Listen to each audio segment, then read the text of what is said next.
क्या कहेंगे सर?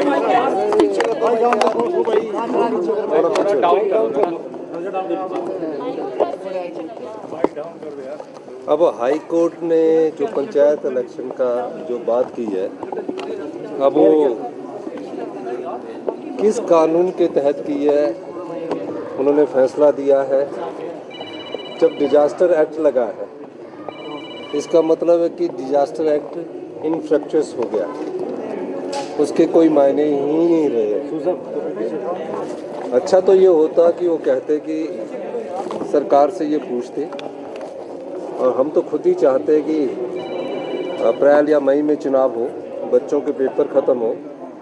लेकिन अब कानूनी इंटरप्रिटेशन की बात है, क्योंकि हाई कोर्ट के जो फैसले आ रहे हैं उसमें कहीं ना कहीं कानूनी इंटरप्रिटेशन नहीं हो रही है और आर्बिट्रेरी डिसीजन भी हो रहे हैं। मेरा ये मानना है कि डिजास्टर एक्ट लगा है, उस एक्ट के तहत कोई भी चीज़ जो घटित होती है उसमें सब चीज़ों की संभावनाओं को देखकर आगे बढ़ना पड़ता है।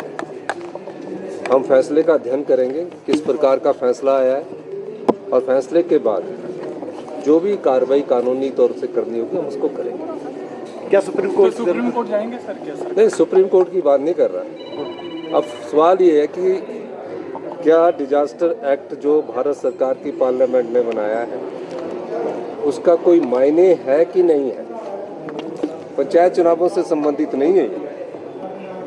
जो डिजास्टर एक्ट इम्पोज किया गया है, क्या उसका कुछ मायने है, एक कानून का मायने है कि नहीं है, उस संभावनाओं को हम तलाशेंगे।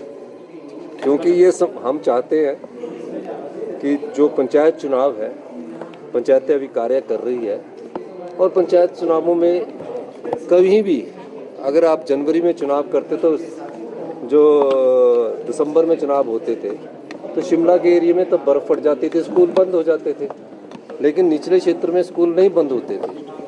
अब उसमें 30 अप्रैल को उन्होंने कहा है, तो उस सारी चीज़ का अध्ययन करेंगे। लेकिन सबसे बड़ी बात यह है कि डिजास्टर एक्ट के मायने क्या रह गया, इसकी इंटरप्रिटेशन हम हाई कोर्ट से जाकर पूछेंगे कि इसकी इंटरप्रिटेशन क्या है, तो इस बारे में हम बात करें। सब बच्चों के डेलीगेट्स आए हैं जिनसे मुलाकात? नहीं, अभी IIT के जो IIT के बच्चे आए हैं वो मुलाकात करना चाह रहे हैं, मैं इनसे मिलने जा रहा हूँ। ठीक है, थैंक यू।